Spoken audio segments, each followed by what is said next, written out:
Hey, I'm Lindsay Moore. I have been in and around Meridzo for the past 16 years. My family moved here in 2005, and when I was younger, I mucked stalls, I scrubbed water troughs, I groomed horses, and throughout the years, God worked in my life through the stables, and He called me into full-time mission work in 2016. And through full-time missions, I met my husband. I have two wonderful children now, and it's truly been a blessing to see how God will move through a family and move through individuals in the community, so up close and personal.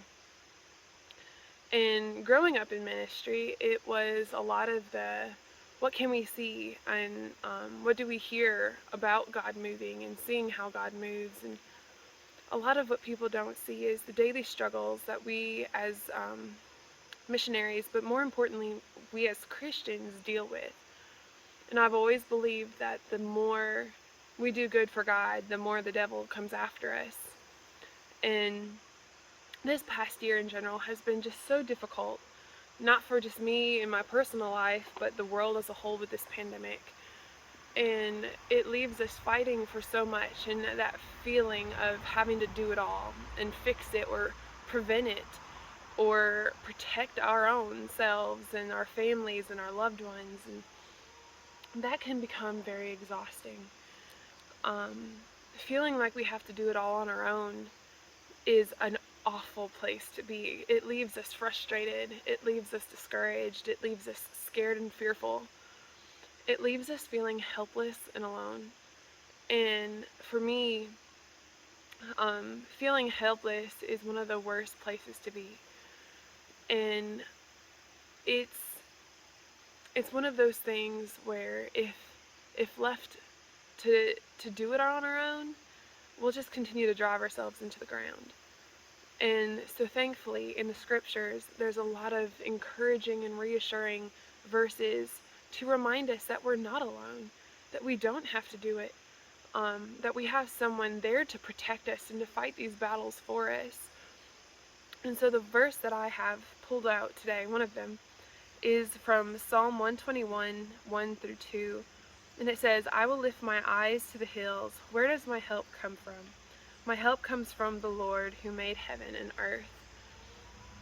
And so with that, it's reassuring to know that we have someone who created all of this, who is there to help us.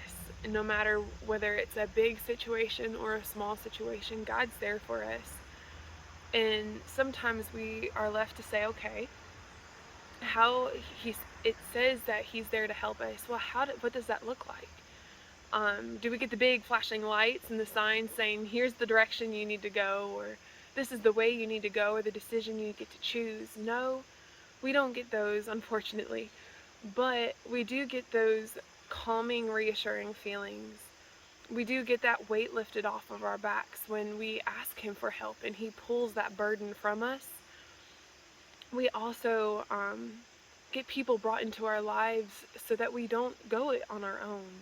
We get loved ones and friends and family and other Christians who are just there to love on us and to support us and encourage us in ways. And so sometimes it does kind of leave us wondering, well, how do we know what's going to happen in the future? All of that doubt of, well, I don't know if this is going to go well, or how do I know that this decision is going to be what I need it to be?